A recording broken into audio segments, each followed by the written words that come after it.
반갑습니다. 물리쌤 판드입니다. 2015 개정 교육과정 물리학 1과목 오리엔테이션을 시작하겠습니다. 참고로 실러버스는 강의 계획서라는 뜻입니다. 순순히 수업을 들으시면 유혈사태는 일어나지 않을 것입니다.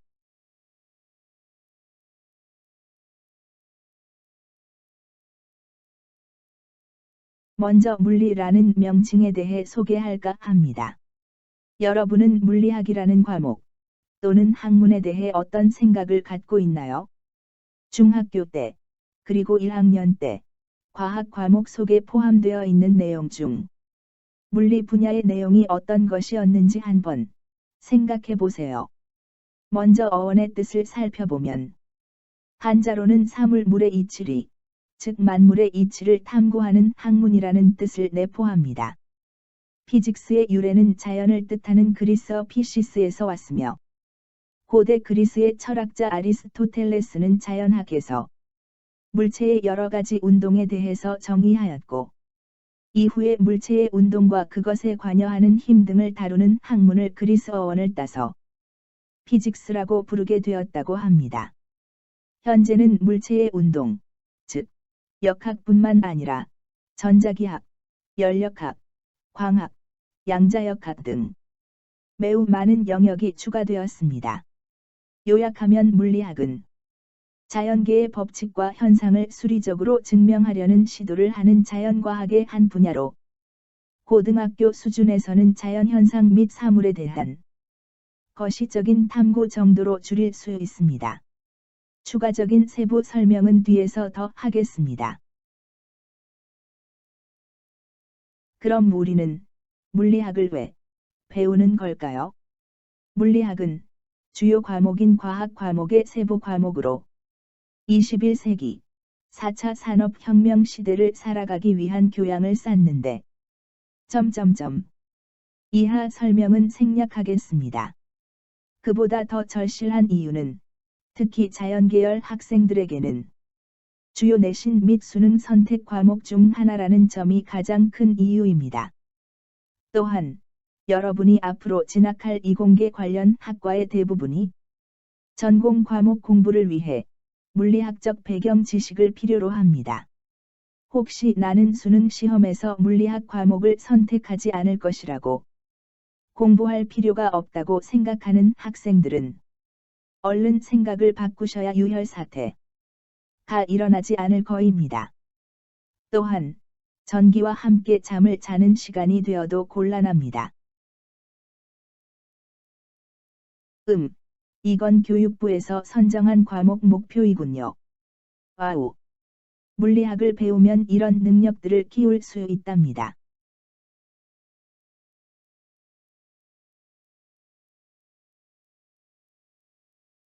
다른 과학 과목과 물리학과의 관계는 어떨까요?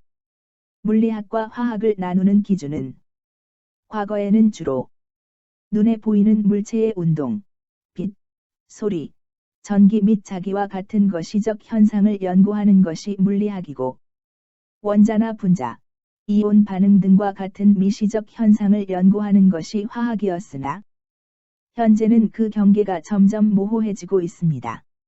예를 들어 소립자나 신소재, 중간 정도 크기의 나노과학 분야가 있고 아예 물리화학이라는 세부 과목이 따로 있습니다. 고등학교 과정에서도 연력학은 물리학과 화학 과목 모두에서 다룹니다. 생명과학, 즉 생물학은 살아있는 유기체를 다루는 과학이라는 점에서 다른 과학과 좀 차이가 있습니다. 대신 화학이나 물리학적 배경 지식을 활용하는 세부 과목인 생화학이나 생물물리 과목 등이 있습니다. 주로 약학과 의학에서 활용됩니다. 지구과학은 지구와 지구 주변의 환경에 대해 탐구하는 종합과학의 성격을 갖습니다. 따라서 물리, 화학, 생물의 모든 배경 지식이 어느 정도 필요합니다. 세부 내용으로는 해양학, 천문학, 대기학, 지질학, 고생물학 등이 있습니다. 교과 세부 내용 소개로 들어가기 전에 물리학 현상에 대한 간단한 예시를 소개해 볼까요? 흔히 느낄 수 있는 생활 속 물리학 현상으로 버스와 같은 교통수단이 급출발이나 급정거를 했을 때 몸이 한쪽으로 쏠리는 현상을 들 수 있습니다. 관성이라고 하죠. 여러분은 지금 이 현상을 과학적으로 잘 설명할 수 있을까요? 제시된 사진은 작년 고1 통합과학 시험에서 학생들이 작성한 서술형 답안입니다. 참고로 그림이 매우 귀엽군요. 이 답안들과 같이 어떤 현상이 발생하는 조건과 상황, 그 원인과 결과 등을 필요하다면 약간의 수학을 사용하여 논리적으로 설명하는 것이 물리학 수업의 목표라고 할 수 있겠습니다. 그럼 이제 물리학이 어떤 내용으로 구성되어 있는지 알아볼까요? 이 구성은 현 교과서 내용을 참고하여 만든 것이므로 약간 부정확할 수 있습니다. 대략적으로만 참고하세요. 먼저 물리학에서 쓰이는 단위와 기호, 차원, 좌표계 등을 설명하는 부분이 대개 가장 먼저 소개됩니다. 그리고 본격적으로 들어가면 물리학의 양대 산맥이라고 할 수 있는 역학과 전자기학이 있습니다. 역학 분야를 조금 세분하면 힘과 운동, 일과 에너지 내용으로 나눌 수 있고 여기에 열에너지에 대한 내용인 열역학을 추가하기도 합니다. 전자기학은 당연히 전기와 자기 내용으로 나눌 수가 있겠네요. 하지만 전자기 유도처럼 두 내용이 긴밀히 연관된 경우가 많다고 할 수 있겠습니다. 그래서 하나의 분야가 된 거겠죠. 그 다음 빛과 파동에 대한 분야가 있습니다.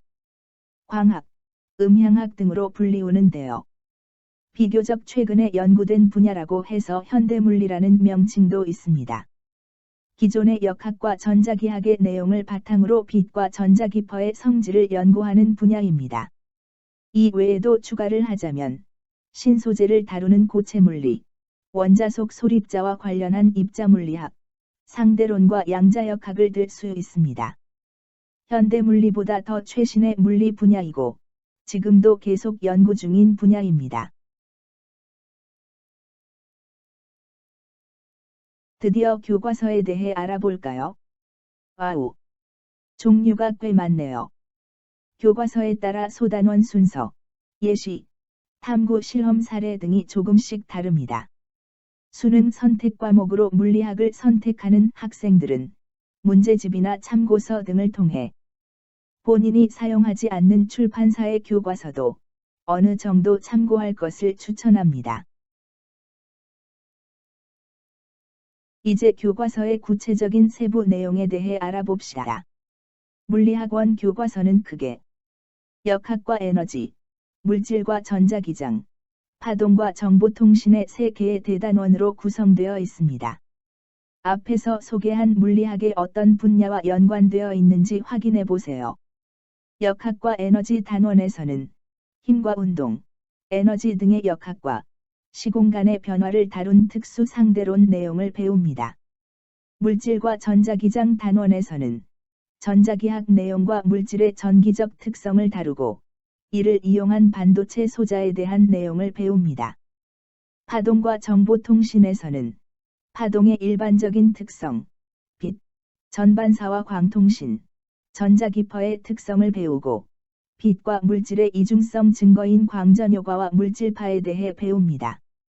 익숙하게 알고 있는 내용도 있고 전혀 처음 보는 생소한 내용도 있겠지만 이과생이라면 이 정도는 기본이겠죠. 다음은 수업 방식과 평가 계획에 대한 소개입니다. 안타깝게도 아직 개학 전이라 구체적인 내용이 1도, 아니 하나도 결정되지 않았습니다. 크게 달라지지는 않을 것 같으니 PPT 화면 내용을 참고하세요. 그 대신 강조하고 싶은 것은 두 가지 사항입니다. 첫 번째로 능동적인 학습, 소위 말하는 자기주도적 학습을 할 것입니다. 구체적으로는 내가 현재 어디까지 알고 있고 무엇을 잘 모르며 그것을 해결하기 위해 어떤 공부를 해야 하는가를 잘 파악했으면 합니다. 또 한 가지는 평가에서는 항상 반드시 수업 시간에 배운 내용만을 시험에 출제한다는 것입니다. 그 평가가 수능 시험이라면 해당 내용은 교과서와 EBS 연계 교재가 되겠네요. 교과서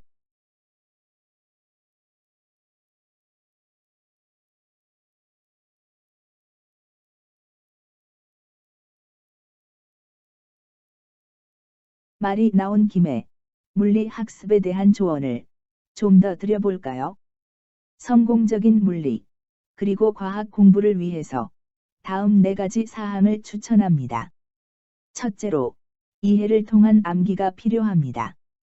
특히 과학 과목에서 공통적으로 어려운 영어 및 한자 용어가 많이 나오기 때문에 정확한 개념의 암기는 필수적입니다. 그러나 무턱대고 암기하는 것은 비효율적이고 잘 외워지지도 않습니다. 이해를 통한 요령 있는 암기 방법이 있을까요? 둘째로, 수업 시간에는 강의를 집중해서 듣는 것이 중요합니다. 간혹 필기나 다른 자료에 얽매이는 경우가 있는데, 경험상 수업 시간 동안 설명을 정확히 듣고 그 시간에 바로 이해하는 것이 효과적입니다. 그리고 나중에 복습을 하면서 다른 자료를 참고하는 것이 좀 더 효율적인 방법입니다. 세 번째와 네 번째는 문제풀이와 관련된 내용입니다. 과학 문제는 보통 실험이나 탐구, 그림, 그래프와 도표 등을 제시하고 그에 관련된 설명의 진위 여부를 묻는 문제가 대부분입니다. 따라서 교과서에 제시된 내용을 공부할 때 특별히 유의해서 볼 필요가 있습니다. 또한 내용 이해를 한 후 해당 내용과 관련된 문제 풀이를 통해 그것을 적용하는 과정이 반드시 필요합니다. 문제가 잘 풀리지 않으면 다시 관련된 내용을 찾아 이해가 제대로 되었는지 확인하는 과정을 반복하는 것이 시험에서 고득점을 받는 지름길입니다. 다음 예시를 통해 한번 적용해 볼까요? 1학년 통합과학에서 배운 운동량식, 질량과 속도의 곱입니다. 결국은 P는 mv라고 외우게 되지만 그 전에 운동량의 정의인 물체가 가진 운동의 양이나 운동 상태를 좀 더 생각하면서 암기하는 것이 좋습니다. 물체이니까 특정 질량을 가지고 있을 것이고 그 물체가 운동을 한다면 어느 쪽으로 운동하는지 방향을 포함한 속도를 사용해 표현을 해야 더 적합하겠지요. 그리고 두 물리량을 곱하면 물체의 운동 상태를 잘 표현했다고 할 수 있을 것입니다. 이번에는 시험과 그래프 등이 제시된 문제풀이 예시입니다. 운동량 보존 법칙, 운동량 및 충격량 변환을 이용한 고3 수능 모의고사 문제인데요. 고1 때 배우지 않은 내용도 있어서 지금 바로 풀 수는 없을 것 같네요. 이론 설명을 전혀 듣지 않은 상태에서 위에 제시된 운동량 보존 법칙식만 보고 이 문제의 기억과 니은 보기에 바로 적용할 수 있는 분은 많지 않을 것 같습니다.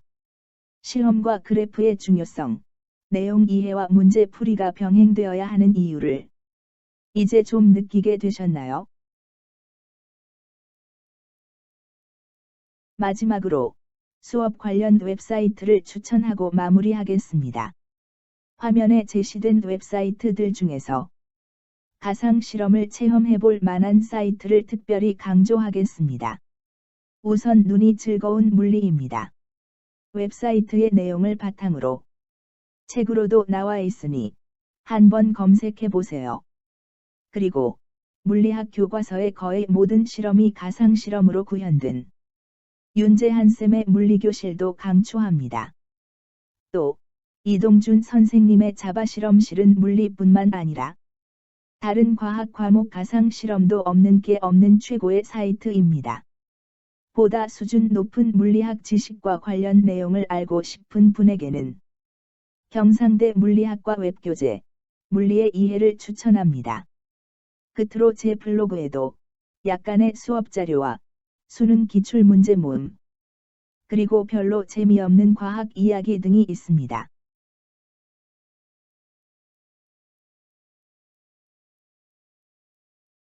생각보다 내용이 길어졌네요.